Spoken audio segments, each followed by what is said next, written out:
నీకు తెలీదా అన్న? నీకు తెలీదా? మాకందరికి తెలిసిపోయింది, ఒక ఛాన్స్ అయిపోయింది కాబట్టి తెలిసిపోయింది 5 సంవత్సరాల్లో. మీకు తెలియాలి మీడియా వాళ్ళకి. అర్జునుడిని నేను పేదల పక్షపాతిని, పేదలంతా పేదోళ్ళు అనేది 5 ఏళ్ళు నోట్లోకి వెళ్ళడానికి, 5 ఏళ్ళు మా దగ్గర తీసుకుని ఆడు దాచుకొని అందరికి పంచడానికి కాదు కదా. ఇప్పుడు కష్టపడేది దేనికి? ఎవరైనా కుటుంబాన్ని చూసుకోవడానికి, వాళ్ళని చూసుకోవడానికి.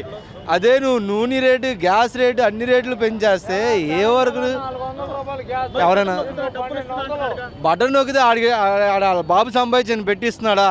మా దగ్గర వాళ్ళ బాబు డాక్టర్ 5 రూపాయలు వైద్యం చేసి బిల్డింగ్లు కట్టలు సంపాదించి పెట్టాడండి. కాదు కదా, మా డబ్బే వాళ్ళు పంచుతున్నాడు కానీ ఆ డబ్బు ఏం పంచుతున్నాడా? ఆ డబ్బు పంచితే మాలాగే ఆడు కూడా ఎక్కడ నుంచున్నాడు కదా. మరి ఇంత చిన్న లాజిక్ తెలియకుండా జనాలు ఎలా తమ్ముడు ఎలా గెలిపించగలిగారు? ఇంకో ఛాన్స్ ఇవ్వండి నాకు. ఛాన్స్ కాదు, ఈసారి కేజీ బంగారం వేస్తారంటున్నారు కదా, అందరూ ఆశపడతారు అన్న. మళ్ళీ కేజీ బంగారం మళ్ళీ మామూలు మాట్లాడి ఏదో పెడతారులే, తెలియదు అని సగం ఇత్తడి సగం బంగారం పెడతారు. అది కరిగిచ్చిన తర్వాత తెలిసిద్ది అందరికి. అది ఇప్పుడు ఆటో వాళ్ళందరి పరిస్థితి చూడు నువ్వు. ఒక్కసారి ఆటో వాళ్ళని తిన్నారా ఉంటున్నారా అని అడుగు, కిస్తీలు కట్టుకోక రోడ్ల మీద ఎక్కేస్తున్నారు తెలుసా. అలా ఉంది ఆడ ప్రభుత్వం. వేస్తున్నాడు, నెల వేస్తున్నాడు. మళ్ళీ కేసుల రకంగా ఫోటోకి 200 300 అంటే ఎక్కడ నుంచి 1000 రూపాయలు అంటే అప్పుడు. ఒకప్పుడు 150.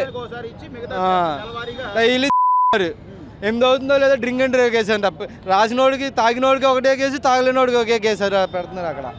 అది ఇంకా అంటే నువ్వు చెప్పింది బాగుంది తమ్ముడు. ఈరోజు యువత ఉద్యోగాలు కానీ లేకపోతే ఏదైనా పని చేసుకుందామంటే ఉంటున్నాయి అంటావా ఉద్యోగాలు? ఇప్పుడు యువత అనేది ఏంటి? కాలేజ్ స్టూడెంట్స్, జాబులు, ఫ్యాక్టరీలు. అవునా? అవి చేస్తే యువత అంతా ఎందుకు రోడ్ల మీద తిరిగి బళ్ళు వేసుకొని ఖాళీ తిరుగుతుంటారు? చదువు లేక, వాళ్ళ బాబు సంపాదన లేకే కదా ఆగిపోతుంది.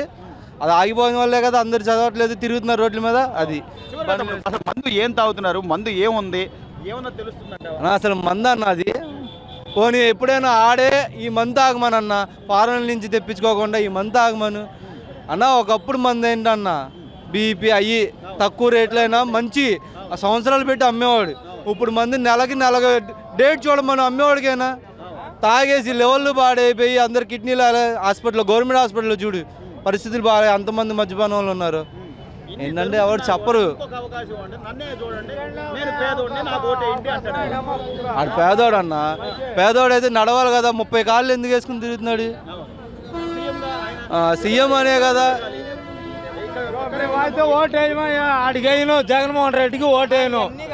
మాట చెప్తా, వాళ్ళ అమ్మని వాళ్ళ చెల్లిని నించోబెట్టి ఇంటికి తెచ్చి మాట్లాడమను ఆ జగన్మోహన్ రెడ్డి గారికి. మేము చెప్పామని వాళ్ళ అమ్మని వాళ్ళ చెల్లిని ఇంట్లో తెచ్చుకొని చెప్తుందిగా నన్ను మెడబొట్టుకుని మళ్ళీ ఒక అక్కని ఒక చెల్లిని చూడలేడు, రాష్ట్రాన్ని ఏం చూస్తాడు?